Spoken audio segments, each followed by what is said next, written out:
leo tunafunga kipindi yetu ya siku ya leo.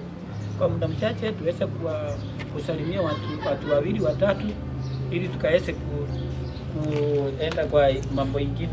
Wacha salamu yangu iende referee wangu anaitwa John Kiru, akiwa pale kanisani. Kanisa yangu inajiita Assembly of Jesus Christ. Iko tu hapa kwetu Nyaga. Okay. Ni msalimu sana, ni salimu washirika wote wale tunashiriki na wao, wale mashabiki wetu wote na wasalimu katika jina la Yesu. Wale wako nchi za mbali wanatutazama, hata wao wasalimike sana na wale na sade ya baraka.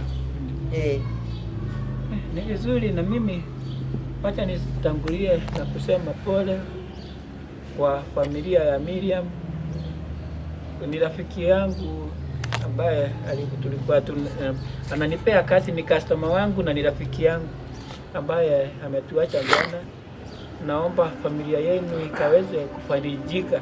Wacha Mungu awatembelee, na msione ni kama ya kwamba Mungu hakutenda kulingana na mapenzi yake. Amen. Kila mtu tukiwa hapa sisi ni shamba ya Mwenyezi Mungu. Na mtu akiwa na shamba, ukitaka kushuna ile mahindi ambayo haijakomaa, unaenda na kuchuna. Kweli ama uongo? Kweli.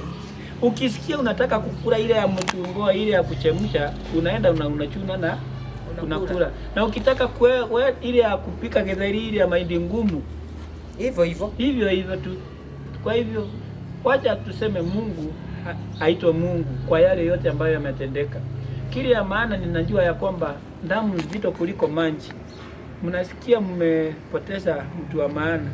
Kwa hivyo Mungu awape ile ufariji, awape nguvu ya kuendelea na kumjua Mungu zaidi, na mkae katika miguu yake, sababu hapo tu ndio mnaweza pata neema yake wajibu. Sababu wakati kama huu unakuanga wakati mgumu. Kuona mtu huyu mlikuwa na yeye na saa hii hamtamuona tena, inakuanga picha mzito kwa hao watu, lakini Mungu ako na jawabu la mambo yote. Kwa hivyo Mungu azidi kuwa pamoja nanyi. Amen. Hiyo ingine, salamu yangu ingine wacha ifike kwa familia yangu ikiwa huko pande ya Embu. Nayo niwaambie Mungu anawapenda na wafikiria mawazo mema. Sana sana kwa mami usalimike sana ukiwa mahali hapo uliko. Na wale wote ambao tumezaliwa pamoja na wao, brother zangu, dada yangu, Mungu awabariki na watendee mema. Nikirudi hapa wacha nisalimie director wangu Simon Maina wa Real Peak Education Center. Ile nawaambianga kila siku iko hapa ya Kayole Sabasaba Road. Ukifika mahali kunaitwa Maria Stage, uliza Rolini area iko wapi. Ukifika Rolini, ingia hapo Rolini kwa Rolini gate. Ukiona gate ya Rolini nyuma yako, hiyo shule iko hapo, imeandikwa maandiko kubwa sana, Real Peak Education Center. Ingia huko na utaweza kuhudumiwa, ama mtoto wako utaweza kuchukua. Kama mtoto ulikuwa unataka kuandimiliwa huko, atachukuliwa. Haya, huyo mwingine ni Steven Piketi, na kusalimia sana. Kwa hayo unaona hapa Wanjiko umesalimiwa na Sarome Modhoni. Ni yule naitangwa Joshua, yule anapikanga hoteli chapati pale Masimba Junction. Naona kuna Janet Wangoi.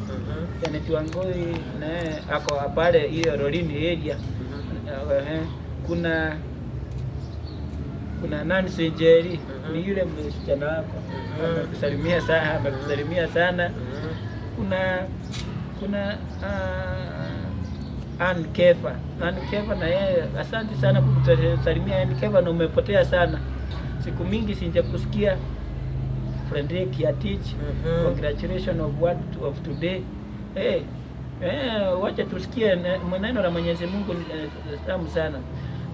Kwa hivyo Wanjiko ni wengi wanatuambia neno la siku ya leo, wale ambao wote ati wanajifanyanga wao ni watakatifu, wajue macho ya Mwenyezi Mungu wao si watakatifu, bali ni neema zake kabisa. Mungu zina wafuata tu. Kwa hiyo mengi na machache leo